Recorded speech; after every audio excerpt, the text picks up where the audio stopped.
माना कि तेरी दीद के काबिल नहीं हूँ मैं, तू मेरा शौक तो देख, मेरा इंतजार देख। St. John's College, Cambridge University, 1950s. Picture a young Sikh student, shoulders weighed down by the British chill, constantly sneezing his way through the damp corridors. One day, a friend suggests the unthinkable. Try a cold shower. Like an unsuspecting traveler braving a storm, he plunges into icy water and, as if by magic, his recurring colds vanish. Now fast forward a couple of decades and that same young man is steering India's destiny from the Prime Minister's chair. India is on the move again. We shall make the future happen. It's almost as if he discovered a hidden gear that catapulted India onto a whole new road. His policies, for better or worse, reshaped the country's future, and some say they altered the very DNA of how India does business with the world. In this video, we journey into the story of a Sikh boy who grew up on tales from across the mountains in Afghanistan, tales of bustling bazaars and ancient cities, and yet he ended up carving his own epic chapter on the global stage. I'm Manish Adhikary, and you're watching a very special episode of the Culture Project on More, the More of Everything. People say I was accidental Prime Minister. I was also accidental Finance Minister. प्यारे देशवासियों, आज मैं आपको प्रधानमंत्री के रूप में आखिरी बार संबोधित कर रहा हूँ. History is written by the victors, and if that's the benchmark, then it's fair to say Manmohan Singh is no flamboyant conqueror. Unlike Prime Minister Narendra Modi, who has famously never lost an election, Singh never won one. Yet elections are only one kind of verdict. They don't always capture the quiet thunder some leaders bring to the table. Now let's turn back the clock. 26 September 1932, in a tiny village called Gah in undivided Punjab, a son is born into a Sikh family.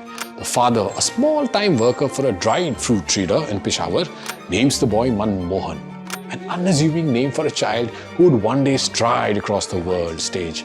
From his father's lips come stories of Afghan bazaars, the swirling sands of Kandahar, the echoing valleys near Kabul. These tales stoke Manmohan's curiosity, sparking a desire to understand the greater world out there. He's only 12 when his family moves to Peshawar, where he starts high school. Just ahead of August 1947, India stands on the brink of independence and the cusp of partition.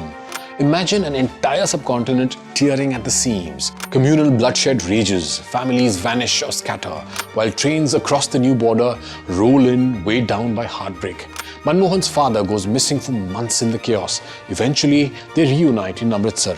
The boy picks up the shards of his education, and soon enough, he's off to Cambridge on a scholarship. Cut to 1955, and 23-year-old Manmohan Singh is strolling around the hallowed quadrangles of St. John's College, Cambridge. He's immersing himself in economics, quickly orbiting around the ideas of John Maynard Keynes, the legendary British economist whose theories revolve around government intervention during crises. Throughout his life, Dr. Singh would quote Keynes, reminding the world that in the long run, we're all dead.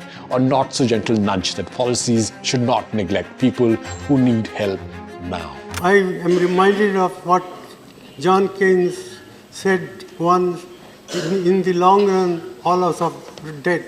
And therefore, it is important to take note of the grievances of the people, the ordinary people who have suffered as a result of this imposition on the country overnight by the Prime Minister.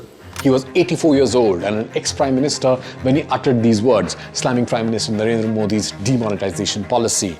You might also recall his more pointed remark.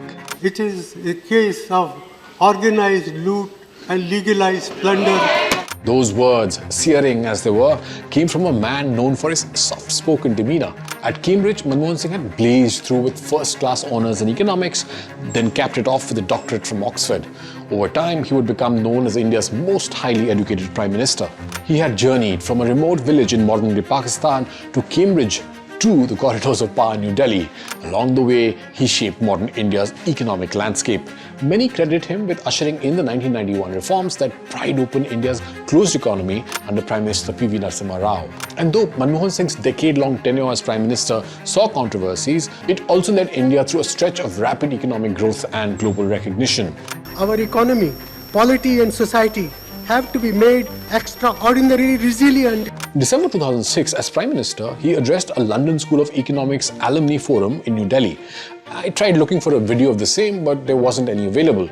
But according to one account, this is what he said, and I quote, "I am often described as an accidental Prime Minister. However, when accidents happen so often in one's life, that should be seen more as destiny.